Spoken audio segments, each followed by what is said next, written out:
In this topic, we learn how to analyze, record, compile, and manage training and development needs of members. The values that underpin the Constitution of South Africa and influence all the major business initiatives in the public and private sector are as follows: fairness, equity, accessibility, transparency, accountability, participation, and professionalism.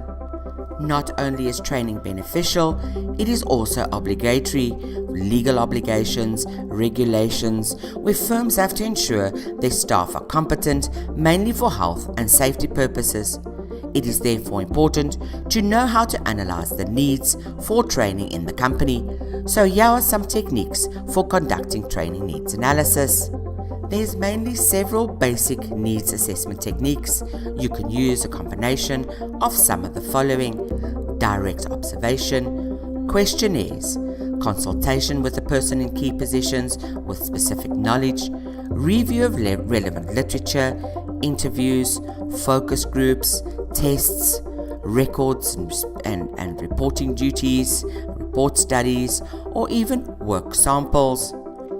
When using these techniques, we should have a very good knowledge of what the specific position requires, and then through maybe a direct observation or a questionnaire to the person in the position, or consulting with a person to determine what skills they require in that specific position that they do not have as yet, to ensure that there's development and growth for the particular person into the position.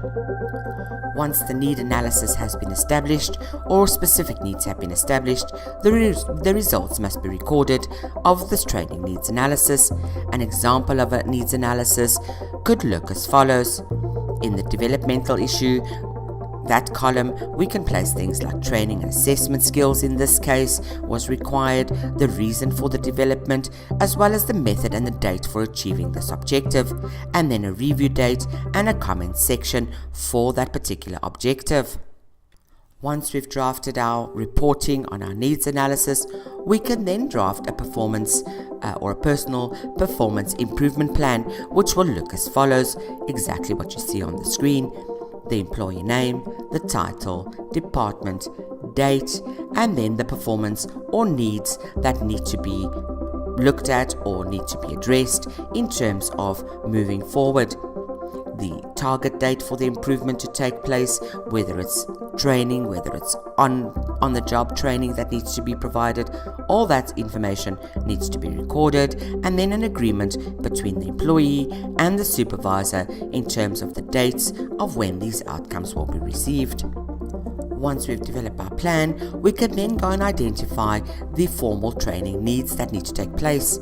We need to then map the approach that we're going to take to the training, produce the learning tools that are required, apply the training techniques, calculate measurable results, and then track the ongoing follow-up to ensure that the impact of the training does not diminish. An example of the mapping that will take place looks as follows: the immediate priorities, where we stipulate the need, who is responsible for the need, why the need needs to be there, and the target date by which the need needs to be addressed. If employees want to be successful in their careers, they must be on the constant lookout for the best career opportunities, keep their options open, not waste time working for a manager who procrastinates, ensure that they are vital subordinates to a proactive superior, strive for exposure and visibility in the organization, be prepared to present themselves when jobs become vacant, leave the organization if their career development slows down too much, be ready to resign if necessary, and not let success in their present job jeopardize their career. Plan because it would reduce their upward mobility. It's very important in talent management to ensure that employees are being useful in terms of their skills, they are applying the skills that they have in terms of the job that they're doing. In order for candidates or employees to be successful in their careers, it's very important that talent management also encourage the personal development plan and assist employees in drafting a personal development plan. An example of a personal development plan will look as follows: the employee name, the position, the department, as well as the reason for the evaluation, why it's being evaluated, and a job description. And then the performance goals that need to be met, the specific duty, the goal, the tools that are needed for that goal, and by when it will be completed. Then we have additional tools, discussions, and measurements. This all in terms of candidates or employees wanting to be able to develop themselves and having an action plan from where they are now to where they want to be in terms of their skills and what they still need to learn and why they want to learn it. Once the plan has been drafted, it then needs to be implemented. During implementation, it needs to be reviewed. When reviewing the implementation of the training and development plan, two main areas need to be reviewed: the performance of the employee or the learner and the outcomes achieved by the specific training intervention. Was it successful? Can the learner now, with self-confidence, self-esteem, actually apply specific goals which they couldn't do previously? Things like that we'll generally look for, and then we'll assess the performance of the employee that to ensure that the training intervention has reached the achieved goal or the set goal, the learner has achieved his or her goal, and the organization has also achieved their goal. Once the training has been implemented and it's completed, we need to perform a training evaluation. So we need to evaluate how the interventions have impacted and how it's changed. We look at three common areas where we clarify: is this program designed right? Is it practical? Can it be implemented? Then we have concurrent: can this program be rolled out correctly? Are all sites and beneficiaries receiving the same quality of intervention? And then summatively, has this program achieved what it set out to do? How has the program resulted in the specific changes?